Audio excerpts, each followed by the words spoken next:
गांव में एक हैवान का खौफ था, लेकिन गांव वाले उसे किसी तरह पकड़ लेते हैं और उसे बांधकर आग के हवाले कर देते हैं। तुम्हें क्या लगता है तुम मुझे जला के मार दोगे? मैं नहीं मारूंगा। तुम मुझसे कभी पीछा नहीं छुड़ा पाओगे।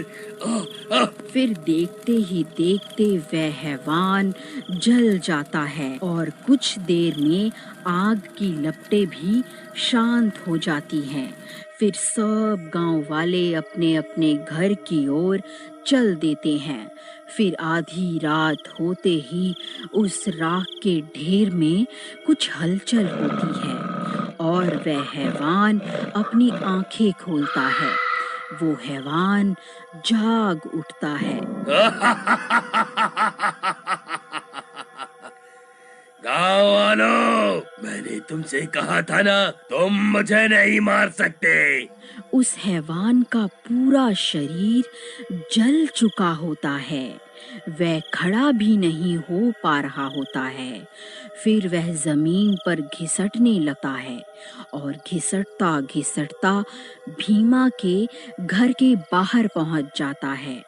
वहां उसका कुत्ता सो रहा होता है।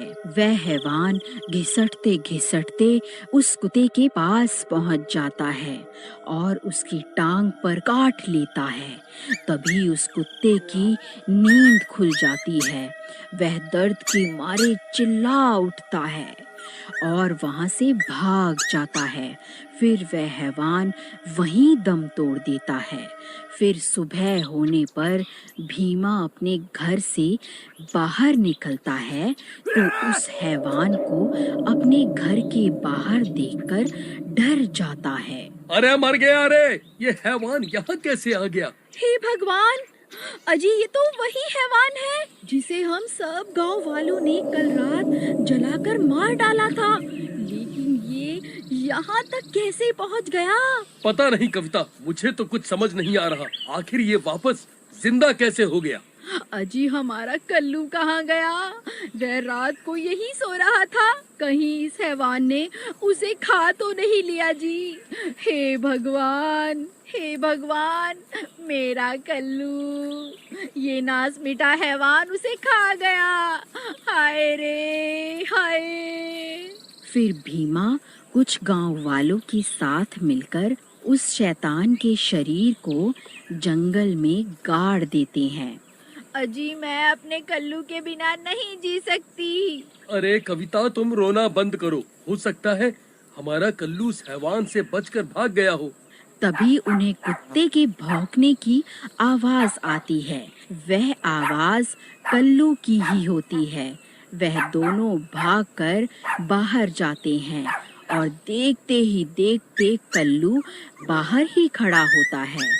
वह उसे देखकर खुश हो जाते हैं। कल्लू, तुम वापस आ गए।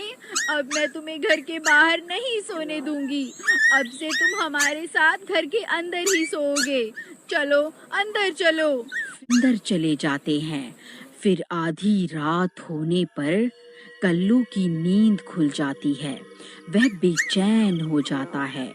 शैतान के काटने की वजह से वह भी शैतान बनने लगता है और देखते ही देखते वह भी शैतान बन जाता है। फिर कल्लू जोर जोर से गुर्राने लगता है। उसके गुर्राने की आवाज सुनकर भीमा और कविता की नींद खुल जाती है। अरे मर गया! अरे ये कौन है? अजी, ये तो हमारा कल्लू ही है। इसे क्या हो गया? ये तो भूत बन गया। अरे मर गया! अरे अरे कविता, ये तो वही हैवान है जिसे हम गांव वालों ने जलाकर मार डाला था। गांव वालों, मैंने कहा था ना, तुम मुझे कभी नहीं मार पाओगे। मैं वापस जरूर आऊंगा। देखो, मैं लौट आया। अब कोई नहीं बचेगा। अरे भागो रे भागो! ये कुत्ता तो हैवान बन गया है। अरे भागो रे! फिर कविता और भीमा कल्लू को घर में बंद करके भाग जाते हैं। अरे भागो रे, अपनी जान बचाकर भागो। गांव वालों, हमारा कल्लू तो हैवान बन गया है। हाय रे, हाय हाय हाय। फिर वह दोनों भागते भागते गांव के मुखिया के घर पहुंच जाते हैं और उसे जाकर पूरी बात बताते हैं। वहीं दूसरी तरफ वह हैवान घर में कैद होने की वजह से तड़प रहा होता है। गांव वालों, तुम मुझे ज्यादा देर तक यहाँ कैद नहीं कर पाओगे। मैं एक बार यहाँ से निकल जाऊं, फिर मैं किसी को जिंदा नहीं छोड़ूंगा। अरे ये सब क्या हो गया? यह कमबख्त शैतान वापस कैसे आ गया? भीमा, अगर वह शैतान तुम्हारे घर से बाहर निकलने में कामयाब हो गया तो अनर्थ हो जाएगा। हमें अभी के अभी चलना होगा। फिर सरपंच कुछ गांव वालों को अपने साथ लेकर वहां पहुंच जाता है। उस घर से बहुत तेज आवाजें आ रही होती हैं। वह शैतान बाहर निकलने के लिए तड़प रहा होता है। सरपंच जी, हमें शैतान को अभी के अभी जला के राख करना होगा। अगर ये बाहर निकल गया तो अब की बार हम इसे रोक नहीं पाएंगे। हाँ हाँ, रमेश सही कहता है। हम इस घर को ही आग के हवाले कर देते हैं। वह शैतान इसी में जल के राख हो जाएगा। तभी सब गांव वाले उस घर को आग के हवाले करने के लिए आगे बढ़ जाते हैं। अजी, ये उस शैतान को मारने के चक्कर में मेरे कल्लू को भी जला के राख कर देंगे। भला इस सब में बेचारे मेरे कल्लू का क्या दोष? मैं ऐसा नहीं होने दूंगी। फिर कविता भाग कर जाती है और दरवाजे पे खड़ी हो जाती है और गांव वालों का रास्ता रोक लेती है। ए गांव वालों, अभी के अभी वहीं रुक जाओ। खबरदार, अगर किसी ने मेरे कल्लू को जलाने की कोशिश भी की तो मेरे से बुरा कोई नहीं होगा। अरे कविता बहन, तुम पागल हो गई हो क्या? अब ये तुम्हारा कल्लू नहीं रहा, ये शैतान में बदल चुका है। हमें इसे जला के राख करना ही होगा, नहीं तो आफत आ जाएगी। तुम्हें मेरे कल्लू तक पहुंचने के लिए मेरी लाश के ऊपर से गुजरना होगा। मेरे जीते जी तुम मेरे कल्लू तक नहीं पहुंच पाओगे। अरे मुझे लगता है ये कविता पागल हो गई है, जो शैतान का साथ दे रही है। भाइयों, मुझे तो लगता है शैतान ने इसे भी काबू कर लिया है। इसे भी इसी के साथ जला देते हैं। कल्लू ये सब खिड़की से देख रहा होता है।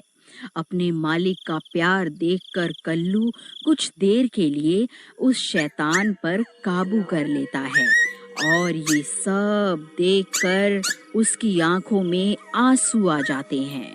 वह ये समझ जाता है कि गांव वाले कविता को मारने वाले हैं। वह सोचने लगता है कि कविता की जान कैसे बचाएं। कविता, दरवाजे के आगे से हट जाओ, नहीं तो गांव वाले तुम्हें भी जला के राख कर देंगे।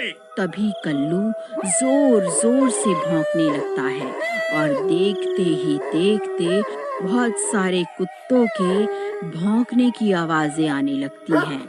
सब गांव वाले कुत्तों को सामने से आता देख डर जाते हैं। कल्लू की पुकार सुनकर गांव के सारे कुत्ते कल्लू की मदद करने वहां पहुंच जाते हैं। अरे ईका गए। फिर वह सारे कुत्ते उन गांव वालों पे गुर्राना शुरू कर देते हैं। सब गांव वाले डर जाते हैं। हे भगवान, तेरा लाख लाख शुक्र है, तूने इस बेजुबान की सुन ली। फिर उन कुत्तों की वजह से उन गांव वालों को पीछे हटना पड़ता है। तभी कविता घर का दरवाजा खोलकर कल्लू को आजाद कर देती है और कल्लू बाकी सारे कुत्तों के साथ मिलकर वहां से भाग जाता है और वह सब कुत्ते भागकर जंगल की ओर चले जाते हैं। कविता, ये तुमने ठीक नहीं किया। तुमने अपने कुत्ते की जान बचाने के चक्कर में पूरे गांव